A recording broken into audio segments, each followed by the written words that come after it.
ಇದರಿಂದ ಬರುವ ಲೆಕ್ಕಾಚಾರ ನಿಮ್ಮ ಅದಕ್ಕೆ ಸಂಬಂಧ ಇಲ್ಲ. ಯಾಕೆ ಅಂತ ಹೇಳ್ತೇನೆ. ಹೊಂಡ ಉಂಟು, ಹೊಂಡ ಮುಚ್ಚಬೇಕು. ಹೊಂಡ ಮುಚ್ಚುವಾಗ ಎಕ್ಸ್ಟ್ರಾ ಮಣ್ಣಿದ್ದರೆ ಆ ಮಣ್ಣು ತಂದು ಮುಚ್ಚಿದೆ. ಇನ್ನೊಂದು ಹೊಂಡ ತೆಗೆದು ಈ ಹೊಂಡ ಮುಚ್ಚೋದಾದರೆ ಪ್ರಯೋಜನ ಎಂತ ಉಂಟು? ಸೊ ಇನ್ನೊಂದು ಹೊಂಡದ ಮೇಲೆ ಹೊಂಡ ತೆಗೆದು ವೇಸ್ಟ್ ಆಫ್ ಎನರ್ಜಿ, ನಮ್ಮ ಟೈಮ್ ವೇಸ್ಟು. ಅವನ ಹತ್ರ ತಗೊಂಡು ಒಂದು ಯೂನಿಕ್, ಇವನ ಹತ್ರ ತಗೊಂಡು ಇನ್ನೊಂದು. ಅದಕ್ಕೆ ಅದು ಪರ್ಮನೆಂಟ್ ಸೊಲ್ಯೂಷನ್ ಅಲ್ಲ, ಅದು ಪರ್ಮನೆಂಟ್ ಸೊಲ್ಯೂಷನ್ ಅಲ್ಲ. ಸೊ ಒಂದು ಹೊಂಡ ಇದ್ದರೆ ಬಿಟ್ಬಿಡ್ಬೇಕು. ಅದನ್ನು ಮಣ್ಣು ತಂದೆ ಸಪರೇಟ್ ಮಣ್ಣು, ಹೊಂಡ ತೆಗೆದು ಮಣ್ಣಲ್ಲ, ಸಪರೇಟ್ ಮಣ್ಣಲ್ಲಿ ಇದ್ದದ್ದನ್ನೇ ತಂದು ಮುಚ್ಚಲಿಕ್ಕೆ ಟ್ರೈ ಮಾಡಬೇಕೆ ಹೊರತು ಆ ಶ್ರಮ ಅಲ್ಲಿಗೆ ಹೋಗ್ಬೇಕು.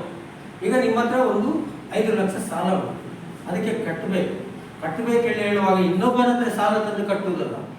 ಎಲ್ಲಿಯಾದರೂ ದುಡ್ದು 5,000 ಆದರೂ ಸರಿ, ಆ ದುಡ್ಡನ್ನೇ ಅಲ್ಲಿ ಕಟ್ತಾ ಹೋಗ್ಬೇಕೆ ಹೊರತು ಇನ್ನೊಂದು ಸಾಲ ಮಾಡಿದ್ರೆ ಏನು ಪ್ರಯೋಜನ ಉಂಟು? ಅಷ್ಟು ಶ್ರಮ ಹೋಯಿತು, ಅದಕ್ಕೆ ಖರ್ಚು ಹೋಯಿತು, ಅದಕ್ಕೆ ಟೈಮ್ ಹೋಯಿತು. ಸೊ ಯಾವತ್ತೂ ಕೂಡ ಈ ಕೆಲಸ ಮಾಡಬಾರ್ದು. ಸೊ ಈಗ ನೀವು ಮಾರ್ಕೆಟಿಂಗ್ ಕಂಪನಿಯಲ್ಲಿ ಇರುವಾಗ, ಯಾವುದೇ ಮಾರ್ಕೆಟಿಂಗ್ ಕಂಪನಿಯಲ್ಲಿ ನಿಮಗೆ ಕಾನ್ಫಿಡೆನ್ಸ್ ಇದೆ, ನಾನು ಈ ಕೆಲಸ ಮಾಡ್ತೇನೆ ಅಂತ. ಆ ಕಾನ್ಫಿಡೆನ್ಸ್ ಬರಬೇಕಂದ್ರೆ ನಿಜವಾಗಿ ನಿಮಗೆ ಇಂಟ್ರೆಸ್ಟ್ ಇದೆ. ಇಂಟ್ರೆಸ್ಟ್ ಇಲ್ಲದಿದ್ದರೆ ಅದು ಪ್ರಯೋಜನ ಇಲ್ಲ. ಈಗ ಹೆಚ್ಚಿನವರಿಗೆ ನೀವು ಬೇರೆ ಬೇರೆ ಕಡೆ ಕೆಲಸ ಮಾಡಿರೋದ್ರಿಂದ, ಆ ಮಾರ್ಕೆಟಿಂಗ್ ಸೆನ್ಸ್ ಇರೋದ್ರಿಂದ ನಿಮಗೆ ಅದು ಬೇಗ ಇದಾಗುತ್ತೆ.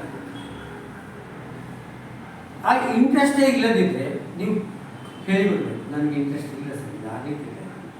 ಇಂಟ್ರೆಸ್ಟ್ ಇಲ್ಲದಿದ್ದರೆ ತಗೊಳ್ಳೂಬಾರ್ದು, ಇನ್ವಾಲ್ವ್ಮೆಂಟ್ ಬರೋದಿಲ್ಲ. ಸೊ ನೀವೇನು ಮಾಡಬೇಕಂದ್ರೆ ಆ ಕೆಲಸಕ್ಕೆ ಹೋದ ಇಂಟ್ರೆಸ್ಟ್ ಏನಿದೆ, ಇದಕ್ಕೆ ಹೋದಾಗ ಆ ಇಂಟ್ರೆಸ್ಟ್ ಇದ್ದರೆ ಮಾತ್ರ ನೀವು ಎದುರುಗಡೆ ಪ್ರೆಸೆಂಟೇಷನ್ ಮಾಡ್ತೀವಿ ಮತ್ತು ನಿಮಗೆ ಉತ್ಸಾಹ ಇರ್ತದೆ. ಇದರ ಜೊತೆಗೆ ಒಂದು ನೀವು ಮಾನಸಿಕವಾಗಿ ಕ್ಲಿಯರ್ ಆಯಿತು, ನಿಮ್ಮ ಫೈನಾನ್ಸ್ ಇವತ್ತೆಲ್ಲ ಮನೆಗೆ ಹೋಗಿ ಕೂತ್ಕೊಂಡು ಕ್ಲಾರಿಟಿ ಮಾಡಿಕೊಂಡ್ರಿ. ನಾನು ಇದರಿಂದ ದುಡ್ಡು 20,000 ರೂಪಾಯಿನ ಕೊಂಡೋಗಿ ಇನ್ನು ನನ್ನ ಪರ್ಸನಲ್ ಲೋನಿಗ, ಇದರ ಲೋನಿಗ ಯಾರಿಗೆ ಕೊಡ್ಲಿಕ್ಕೆ ಉಂಟು ಅವರಿಗೆಲ್ಲ ಹಾಕ್ತೇನೆ, ಅವರಿಗೆಲ್ಲ ಹಾಕ್ತೇನೆ ಹೊರತು ಈ ಕೆಲಸ ಮಾಡುವಾಗ ಆ ಪ್ರಾಬ್ಲಮ್ಗಳನ್ನು ಥಿಂಕೇ ಮಾಡಬಾರ್ದು. ಸ್ವಿಚ್ ಆಫ್, ಬೆಳಗ್ಗೆಯಿಂದ ಸಂಜೆವರೆಗೆ ಇವತ್ತು ಮಾರ್ಕೆಟಿಂಗ್ ನಿಮ್ಮ ಕಂಪನಿ, ಅದಕ್ಕೆ ಮಾತ್ರ ಅಷ್ಟು ಹೊತ್ತು. ಜೊತೆಗೆ ನೀವು ಒಂದು ಏನು ಕಂಪನಿಯ ವಸ್ತುವನ್ನು ಮಾರುಕಟ್ಟೆಗೆ ಹೋಗುವಾಗ ಯಾವುದೇ ಇರಲಿ, ಮೆಟೀರಿಯಲ್ ಇರಲಿ, ಏನೇ ಅದ್ರ ಬಗ್ಗೆ ನಿಮಗೆ ಸಂಪೂರ್ಣ ಮಾಹಿತಿ ಇರ್ತದೆ. 100ಕ್ಕೆ 100 ಕ್ವಶನ್ ಕೇಳಿದ್ರು ಉತ್ತರ ಕೊಡಬೇಕು. 100ರಲ್ಲಿ 1 ಕ್ವಶನ್ ಉತ್ತರ ಕೊಡದಿದ್ದರೂ ನೀವು loss. Complete A to Z ಮಾಹಿತಿ ನಿಮ್ಮ ಹತ್ರ ಇರಬೇಕು. ಎರಡನೇದು, ನಿಮ್ಮ ಪ್ರೆಸೆಂಟೇಷನ್ನು ಅದೇ ಇರಬೇಕು. ನಿಮ್ಮಲ್ಲಿ ಆ ಕಾನ್ಫಿಡೆನ್ಸ್ ಇರಬೇಕು. ಪ್ರೆಸೆಂಟೇಷನ್ನು ಮಾತಾಡುವಾಗ ಅದು ಏನೂ ಇಲ್ಲದೆ ಸುಮ್ಮನೆ ಹೋಗಿ ನಂದುಂಟು ತೂಲೆ ಅಂದ ಅವನು ಹೇಳ್ತಾನೆ, ತೂಕ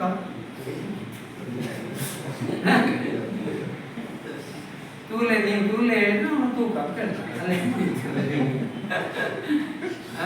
ಹಾಗಾಗಿ ಅದು ಅಲ್ಲ. ಆ ಭಾಷೆ, ನಿಮ್ಮ ಕಂಪನಿಗಳ ಬಗ್ಗೆ ಮಾತಾಡೋ ನಿಮ್ಮ ಕಂಪನಿಯ ಭಾಷೆ, ಒಂದೊಂದು ವಿಷಯಕ್ಕೂ ಒಂದೊಂದು ಭಾಷೆ ಅಂದರೆ ಅದಕ್ಕೆ ಇಂಗ್ಲೀಷಲ್ಲಿ ಟರ್ಮ್ ಅಂತ ಹೇಳ್ತಾರೆ. ಈಗ ಉದಾಹರಣೆ ಹೇಳುವುದಾದರೆ, ನಾನು ಕಾನೂನು ವಿದ್ಯಾರ್ಥಿ. ನಾವು ಕಾನೂನು ಕಲಿತವರು ಮಾತಾಡುವಾಗ ನಮ್ಮ ಭಾಷೆಯಲ್ಲಿ ಕೆಲವು ಶಬ್ದಗಳು ಬರ್ತದೆ. ಸಿಂಪಲ್ ಆಗಿ ನಿಮಗೆ ಅರ್ಥ ಆಗುವಾಗ ಹೇಳುದು, ಪದೇ ನಾವೇನು ಹೇಳ್ತೇವೆ, ಕೇಸ್, ಅಗ್ರಿಮೆಂಟ್, ಡೀಲ್, ಡ್ರಾಫ್ಟ್, ಈ ಶಬ್ದಗಳೆಲ್ಲ ಎಲ್ಲಿ ಬರ್ತದೆ? ಕಾನೂನು ಕಲಿತವರು ಮಾತಾಡುವಾಗ ಬರ್ತದೆ. ಅದೇ ನೀವು ಒಬ್ಬ ಬ್ಯಾಂಕ್ ಕೆಲಸ ಮಾಡೋನು ಮಾತಾಡ್ತಾ ಇದ್ರೆ ಅವ್ನು ಯಾವಂತಾದ್ರು ಕ್ರೆಡಿಟ್, ಡೆಬಿಟ್, ಪಾಸ್ಬುಕ್, ಇದೆಲ್ಲ ಅಲ್ಲಿಯೇ ಟರ್ಮ್. ಹಾಗೆಯೇ ಈ ಮಾರುಕಟ್ಟೆಗೆ ಹೋಗುವಾಗ ಅಂತಹ ಕೆಲವು ಶಬ್ದಗಳಿರ್ತವೆ, ಅದು ನಿಮಗೆ ಪಕ್ಕ ಆಗಬೇಕು.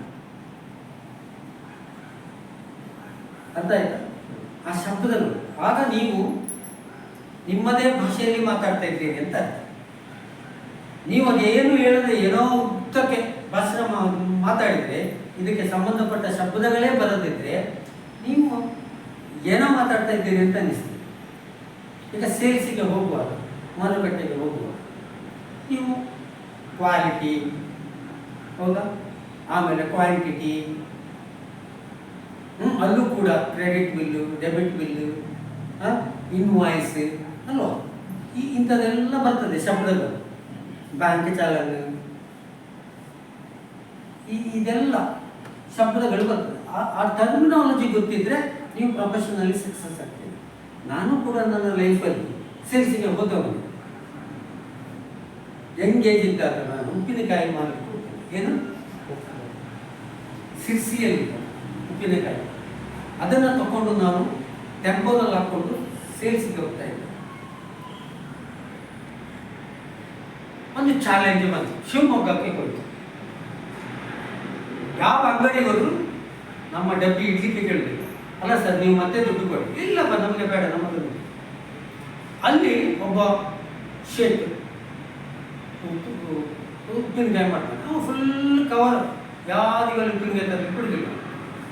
ಅವನು ಮೊದಲೇ ಅಲ್ಲಿ 10 ಕ್ಯಾನ್ ಹಾಕಿ ದುಡ್ಡು ಮತ್ತೆ ಕೊಡಿ ಅಂತ ಹೇಳಿ ಅದು ಹೋಗಿಬಿಟ್ಟಿದ್ದ. ನನಗೆ ಗೊತ್ತಾಯಿತು ಇದು ಮಾಡಬೇಕಲ್ಲ. ನಾನು ಹೇಳಿದೆ, ನನ್ನ ಫ್ರೆಂಡ್ ಇದ್ದ, ಕ್ಲೋಸ್ ಫ್ರೆಂಡ್, ಅವ ಉಪ್ಪಿನಕಾಯಿ ಫ್ಯಾಕ್ಟ್ರಿ ಓನರ್. ಎಂತ ಮಾಡೋದು ಹೇಳಿ, ನೀನು ನಾನು 4 ದಿವಸ ಶಿವಮೊಗ್ಗದಲ್ಲಿ ನಿಲ್ತೇನೆ, ಹೋಟೆಲ್ ರೂಮ್ ಬುಕ್ ಮಾಡಿ ಹೇಳಿ, ರೂಮಲ್ಲಿ ಕೂತು ಒಂದು ದಿವಸ ಪೇಪರಲ್ಲಿ ಒಂದು ಆ್ಯಡ್ ಕೊಟ್ಟು, ಮನೆ ಮನೆಗೆ ಹೋಗಿ ಕರಪತ್ರ ಹಂಚಲು ಯುವಕ ಯುವತಿಯರು ಬೇಕಾಗಿತ್ತು.